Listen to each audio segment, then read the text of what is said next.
Creio na comunhão dos santos. É um dos artigos do credo que a Igreja sempre recita, recordando, consolidando a sua fé, desde nosso Senhor Jesus Cristo até a sua vinda, que ocorrerá muito em breve. É uma verdade de fé. Como as outras, precisa ser bem explicada, bem compreendida, para ser bem crida.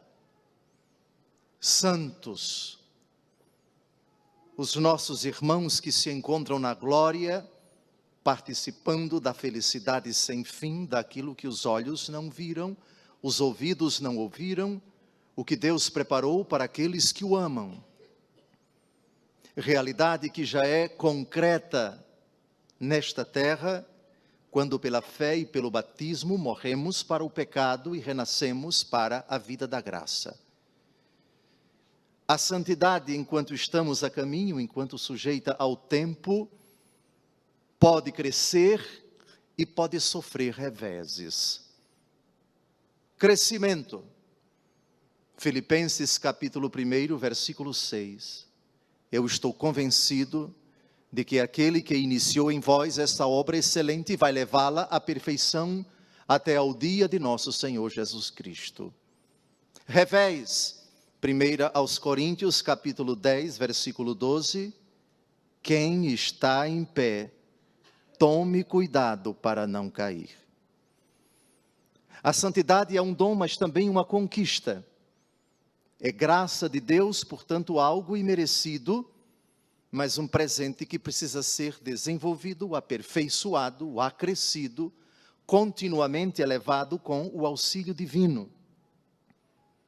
Hoje olhamos para a glória do céu e contemplamos, para usarmos a expressão do apóstolo e evangelista vidente João na primeira leitura de hoje, esta multidão imensa de gente de todas as nações, tribos, povos e línguas, e que ninguém podia contar. São os nossos irmãos que passaram pela grande tribulação, que passaram por essa aventura aqui na terra, que aparecem vestidos com roupas brancas, símbolo da pureza, da graça, da perfeição que lhes foi concedida no dia do batismo. E mesmo aqueles que não foram batizados com a água, batismo sacramental, foram batizados com o sangue, ou pelo menos o batismo de desejo. São os 3 tipos de batismo consagrados pela Igreja no seu catecismo. O batismo de água, o batismo de sangue e o batismo de desejo. Batizar é mergulhar. Cristo foi aquele primeiro que, no Novo Testamento, mergulhou nos umbrais tenebrosos da morte, sepultando com o seu corpo, deixando no sepulcro, sepultados os nossos pecados, e ressurgiu para a vida da graça. E com ele nós ressuscitamos pela fé e pelo batismo, ressurreição, porém, que é uma realidade incoada. Já é concreta pela fé e pelo batismo, mas que tende à perfeição quando um dia, ao deixarmos esta terra, por ocasião da segunda vinda de Cristo, se formos encontrados dignos naquele momento derradeiro, naquele momento decisivo, ou seja, se quando chamados pelo Senhor nos encontrarmos na graça de Deus, reinaremos com Ele. Se ainda houver necessidade após esta vida de uma purificação dos resquícios, isto é, das penas temporais dos pecados já perdoados, quanto à culpa, a purificação na outra vida. Caso contrário, se não houver nada mais a purgar, a purificar, entraremos imediatamente no repouso do Senhor, como o ladrão que se arrependera, crucificado do lado do Senhor, ao pedir ao Senhor, lembra-te de mim quando estiveres no teu reino, e ele, o primeiro santo canonizado pelo próprio Jesus, escutou daquele que é rico em misericórdia: hoje estarás comigo no paraíso. O paraíso é o que desejamos, cercados como estamos por tal nuvem de testemunhas. Hebreus capítulo 12, de 1 a 3, desvencilhemo-nos do pecado, corramos ao certame que nos é proposto, tendo os nossos olhos cravados naquele que é o autor e consumador da nossa fé. Eis então a igreja a caminho, e ela, com o salmista do salmo que cantamos ainda há pouco, se pergunta: quem subirá até o monte do Senhor? Quem ficará em sua santa habitação? O próprio salmista responde sem esgotar todas as exigências, todos os requisitos, que são muito duros, mas com a graça de Deus possíveis de serem praticados, o perfil da santidade, que nosso Senhor Jesus Cristo apresenta de forma bem completa, bem profunda, no Evangelho que nós acabamos de ouvir. Se o salmista diz, laconicamente, quem tem mãos puras e inocente coração, quem não dirige sua mente para o crime, ele não diz tudo. Será preciso esperar nosso Senhor Jesus Cristo para saber qual é o perfil do santo. E penso que a igreja, de forma muito feliz, coloca no Evangelho da solenidade de todos os santos qual o perfil da santidade. Mas primeiro, é preciso definir o que é santo. Em hebraico, a palavra santo, kadosh, significa o totalmente outro. Rigorosamente falando, só Deus é santo, porque só Ele é separado daquilo que é impuro. É uma incompatibilidade absoluta entre o Deus todo puro, glorioso, abscôndito, que habita em luz inacessível, em quem não há nenhum vestígio de imperfeição, muito menos de pecado, só Ele é santo. E santo 3 vezes, ou seja, santo em plenitude, santo por excelência, mas aquilo que lhe é próprio por natureza, quis Deus Todo-Poderoso, ao criar, fazer com que a criatura, particularmente a humana, pudesse participar da sua santidade. No último versículo do Evangelho segundo Mateus, capítulo 5, é dito: sede perfeitos, como vosso Pai Celeste é perfeito. A perfeição, portanto, é possível, não por desejo nosso, não por esforço nosso, mas por concessão divina. Todavia, se a santidade em nós é uma forma de participarmos da vida de Deus, realidade que, já disse, é concreta nesta vida, mas porque estamos sujeitos ao pecado, tanto ela tende ao crescimento até a perfeição, quanto se por desleixo de quem recebeu imerecidamente essa dádiva, a dádiva da santidade incoada, concreta pela fé e pelo batismo, pode sofrer revés. Assim, os santos podem, dependendo deles, aqui na terra, podem ser precipitados no fogo do inferno. Apartai-vos de mim, malditos. Por quê? No capítulo 25 do Evangelho segundo Mateus, a resposta é dada. O inferno é uma possibilidade concreta para os santos, que não souberam honrar, que não souberem honrar a graça que lhes foi dada a ser conservada, preservada e aperfeiçoada, jamais sem o auxílio da graça de Deus. João capítulo 15, versículo 5, sem mim nada podeis fazer. Santo Afonso Maria de Ligório define a santidade de uma forma muito bonita. Primeiro, olhando para Nossa Senhora, aquela que quis a vontade de Deus, aquela que obedeceu a Deus incondicionalmente. Reparem a definição desse grande doutor da igreja, patrono de todos os confessores e moralistas. O santo é aquele que faz o que Deus quer e quer o que Deus faz. Aqui está a forma mais inocente, simples, pura e completa de definir a santidade. O santo é aquele que faz o que Deus quer e quer o que Deus faz. Então vamos agora ao perfil do santo. São várias características que ele deve assumir enquanto peregrina nesta terra. Compreender bem as bem-aventuranças é compreender exatamente o que devemos fazer para alcançar a santidade em sua plenitude, porque pela fé e pelo batismo já a possuímos. Primeira característica do santo: bem-aventurados os pobres em espírito, porque deles é o reino dos céus. Pobre em espírito? Como é que eu sei na minha vida que eu estou sendo pobre em espírito? No século V, uma obra anônima chamada Obra Incompleta sobre o Evangelho de São Mateus diz: é pobre de espírito quem tem pouco apreço de si mesmo.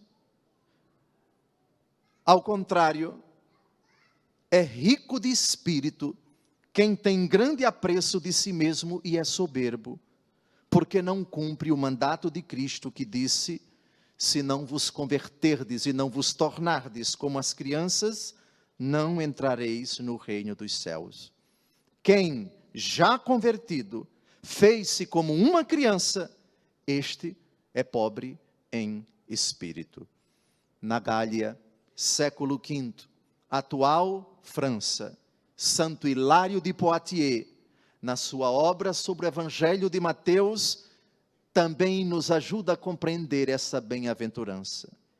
Tem humildade de espírito aqueles conscientes de que nada lhes pertence, de que não possuem nada, mas que possuem o dom do único Pai, que lhes fez e lhes faz chegar à vida e lhes oferece os mesmos meios para ser felizes.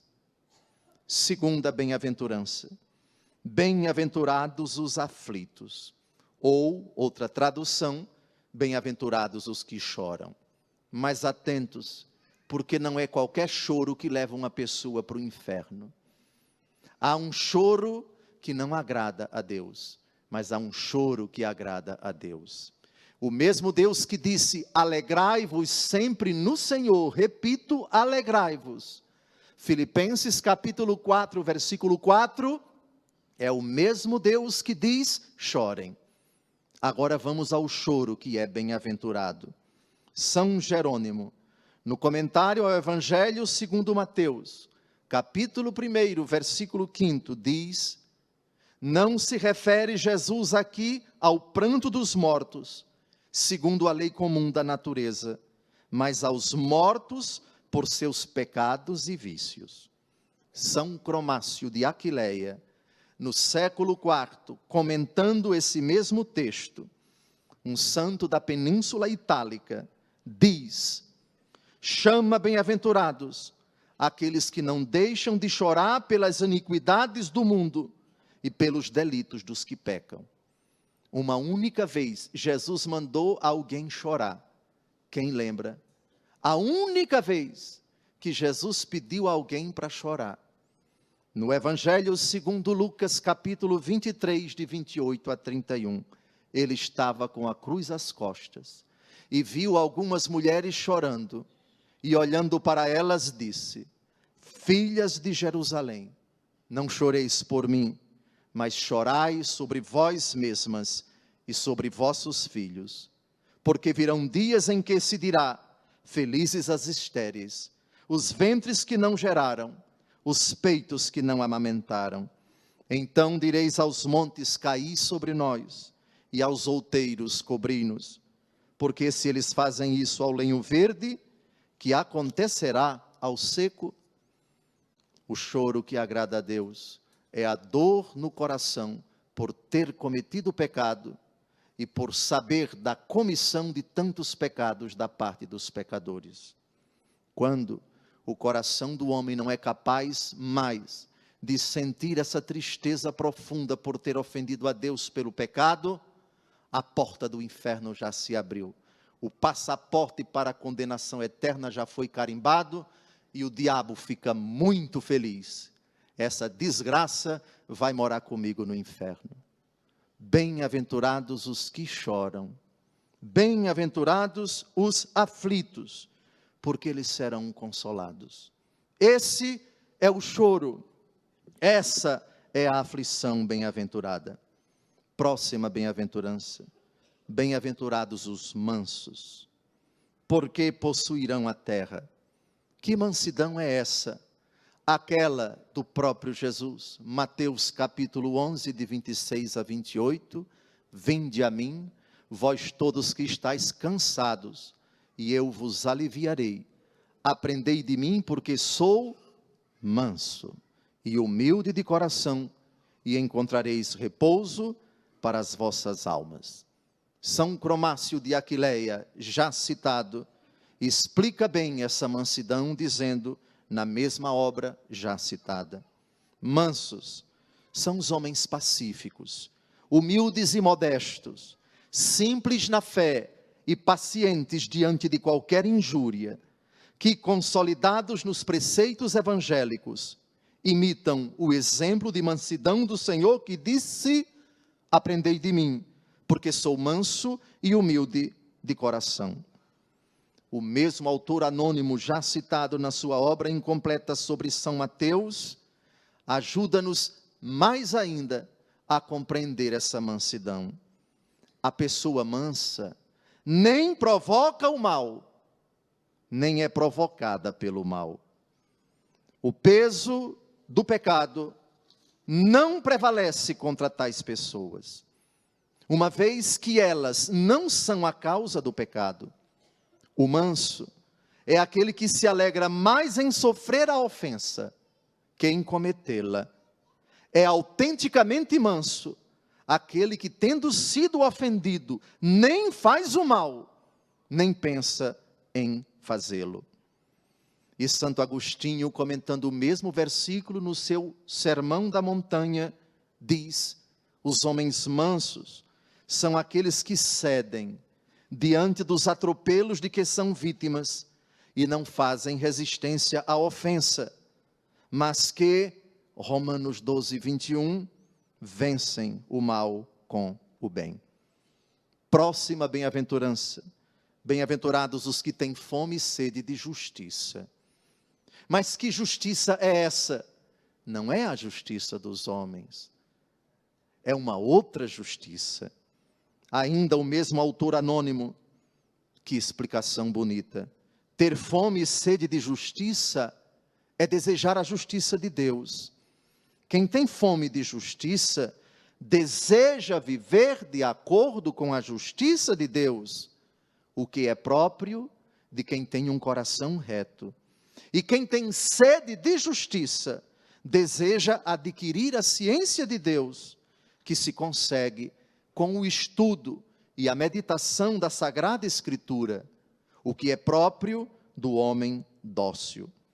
São Cromácio de Aquileia, o mesmo santo já citado, acrescenta: sem dúvida alguma, aqui se refere àquela justiça da fé, que é a justiça de Deus e de Cristo, da qual se referiu o apóstolo em Romanos 3, 22. A justiça de Deus pela fé em Jesus Cristo, para todos os que creem. Próxima bem-aventurança. Bem-aventurados os misericordiosos. Misericordioso não é só aquele que dá esmola ao pobre, ao órfão e à viúva. Esse tipo de compaixão, normalmente, os pagãos manifestam às pessoas. Eles também são solidários. Mas é verdadeiramente compassivo quem mostra compaixão, inclusive com o próprio inimigo, e lhe faz o bem, em consonância com aquilo que Jesus disse em Lucas 6, 27, amai vossos inimigos, fazei o bem aos que vos odeiam. Não por acaso a raiz da palavra misericórdia é exatamente miséria. Sempre o misericordioso tem diante de si, como objeto da sua caridade, a miséria, quaisquer que sejam as suas modalidades. Próxima bem-aventurança. Bem-aventurados os puros de coração. São Cromácio de Aquileia diz, explicando essa bem-aventurança: por puros de coração, entende-se aqueles que, depois da impureza do pecado, purificam-se de toda a mancha da carne e agradam a Deus pelas obras da fé e da justiça. São aqueles que, vivendo na fé do Senhor com o espírito puro e consciência íntegra, merecerão no futuro reino celeste contemplar o Rei da Glória. Mas é preciso dizer mais, com o autor anônimo já citado: são puros de coração não somente os que não fazem o mal intencionalmente, mas os que sempre fazem o bem e são conscientes. Pois fazer o bem e não ser consciente não é fazer o bem por Deus. Esse tipo de bem Deus não recompensa. Não é recompensado por Deus simplesmente o bem que se fez, mas o que se faz bem. Porque há uma grande diferença entre fazer o bem e fazer o bem bem feito. Muitas pessoas que fazem o bem vão para o inferno por terem feito o bem, mas com segundas intenções, de forma oportunista, interesseira, cínica. O exterior é contemplado, é aplaudido. Que coração generoso! Mas Deus, que sonda os corações, por vezes sabe, aquele coração está manchado pelo pecado, tem intenções que não são boas, que não me agradam. Os homens conhecem o exterior, Deus sonda os corações. Agora vamos à próxima bem-aventurança: bem-aventurados os que promovem a paz.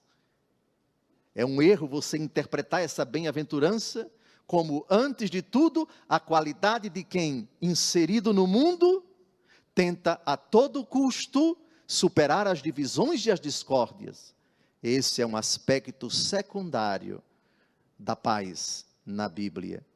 Santo Agostinho nos ajuda a entender quem são os pacíficos. E adivinhem onde ele vai buscar a raiz exata da verdadeira paz.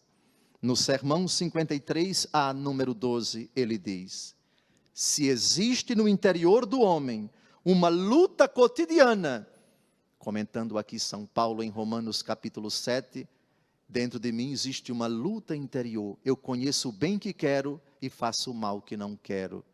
Conhecer o bem está ao meu alcance, praticá-lo nem sempre. Quem me libertará deste corpo de morte? Graças sejam dadas a Cristo Jesus, nosso Senhor. E continua São Paulo, vendo nesse dilema, nesse drama no interior do homem, a fonte da verdadeira paz. Pois bem, o resultado desta luta, digno de louvor, isto é, a vontade do homem de ser santo, e em contrapartida, as suas inclinações que o arrastam para o pecado, é que o inferior não se coloque acima do superior, que a paixão não vença a mente, nem a concupiscência vença a sabedoria. Esta é a paz reta, que deves produzir em ti, que o que existe de mais nobre em tua pessoa impere sobre o inferior. O mais nobre que possuis é aquilo em que reside a imagem de Deus, tua mente, tua inteligência. Ali arde a fé, ali se fundamenta a esperança, ali se acende a caridade. O pacífico é aquele que nessa luta entre suas tendências desregradas e os ímpetos do espírito, alia-se à graça de Deus, pede o seu socorro, busca o seu auxílio e subjuga as intenções da carne, as suas concupiscências aos desejos do espírito. Assim, o espírito triunfa sobre a carne e ele está em paz, antes de tudo com Deus, para depois estar em paz consigo. Próxima bem-aventurança, a penúltima. Bem-aventurados os que são perseguidos por causa da justiça.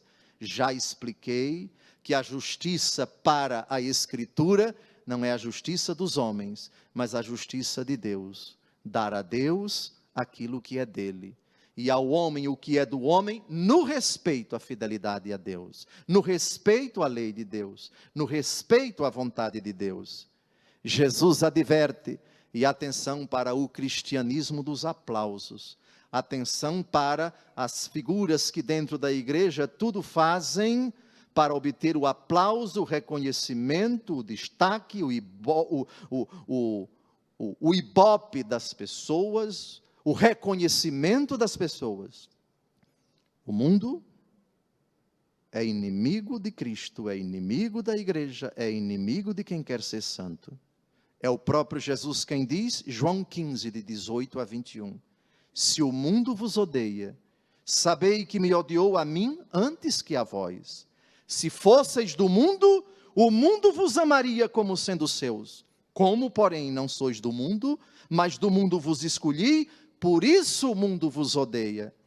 Lembrai-vos da palavra que vos disse: o servo não é maior do que o seu senhor. Se me perseguiram, também vos hão de perseguir. Se guardaram a minha palavra, hão de guardar também a vossa. Mas vos farão tudo isso por causa do meu nome, porque não conhecem aquele que me enviou. E a última bem-aventurança: bem-aventurados sois vós quando vos injuriarem e mentindo disserem todo tipo de mal contra vós por causa de mim. São João Crisóstomo, arcebispo patriarca de Constantinopla no século V, na sua 15ª homilia sobre o Evangelho de Mateus, número 4, diz que ninguém pense que basta simplesmente ser injuriado para ser bem-aventurado. Não. O Senhor coloca duas condições: que se nos injurie por sua causa, primeira, e segunda, que seja falso o que se diz contra nós. Se estas duas condições não se verificam, não só não é bem-aventurado, mas muito desgraçado aquele de quem se fala mal. Amados, depois dessa breve explicação de 30 segundos sobre as bem-aventuranças do Evangelho de hoje, termino citando a segunda leitura que nós acabamos de ouvir. Que grande presente nos deu o Pai de sermos chamados filhos de Deus. E nós os somos, mas o mundo não nos conhece. O mundo debocha, o mundo ridiculariza desses critérios de vida, desses parâmetros comportamentais. O mundo quer exatamente ironizar, debochar, ridicularizar, quando não perseguir de forma assintosa, de forma covarde, aqueles que no seguimento de Cristo pautam sua existência por esses princípios. Sabemos que quando Jesus se manifestar, seremos semelhantes a Ele, porque o veremos tal como Ele é. É a expectativa dos santos que estão a caminho, daqueles que nas labutas da vida, sujeitos a tantas intempéries, de dentro e de fora de si, malgrado todos os obstáculos, corajosamente caem, mas se levantam, buscam o auxílio do Senhor, como diz o profeta, mas os que esperam o Senhor, correm e não se cansam, correm e não se afadigam, porque são conduzidos com asas de águia. Ó Igreja Santa, cujos filhos já têm a santidade, nós nos voltamos para a Igreja triunfante, e pedindo a ajuda de todos os santos, que intercedam junto a Jesus, o santo por excelência, com o Pai e com o Espírito Santo.